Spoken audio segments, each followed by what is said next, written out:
waxaad ila eegtaa naagtan waxa ay samaysay markii ay aragtay abeeso aad u weyn ayadoo ay salaada ku jirto. haddaba intaynaan muuqaalka u gudagelin waxaan kaa codsanaynaa inaad like saarto muuqaalka lana wadaagto asxaabtaada si ay uga faa'iidaystaan muuqaalka. mahadsanid.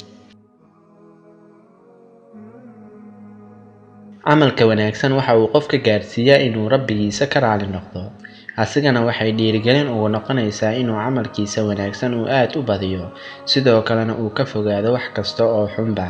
sidoo kale camalka wanaagsan waxa uu horseedaa in xiriirka adiga rabbigaaga kala dhaxeeya uu sii xoogaysto oo Allana uu kuu fududeeyo waxyaabaha aad u baahan tahay, sidoo kalena ka hor istaago waxyaabaha dhibka kuu geysan kara. haddaba muuqaalkeena maanta waxaan idinkula wadaagi doonaa qiso dhex martay gabar salaad dukanayso oo soo weerartay abeeso aad u weyn. qisadan waxaa ka sheekaysay gabadhii ku dhacday qisada, waxayna ku bilowday qisadeeda sida tan. waxaan joogay beertayda oo ku taalay gurigayga banaankiis si aan meesha hawo ugu soo qaato, sidoo kalena aan ugu raaxaysto geedaha iyo khalqiga Alle ee tasbiixsanaya. anigoo beertayda fadhiya ayaa waxaa gashay salaadii casirka. aniga waxaan joogay meel aan dadka ka dhoweyn oo beerta gudaheeda ah. waxaan damcay inaan salaada u weyse qaato oo aan tukado. waan soo weyse qaatay, kadibna waxaan bilaabay salaadeydii. anigoo salaadeyda ku jira ayaa waxaan arkay abeeso aad u weyn. aad ayaan u argagaxay, laakiin kama aanan bixin salaadeyda.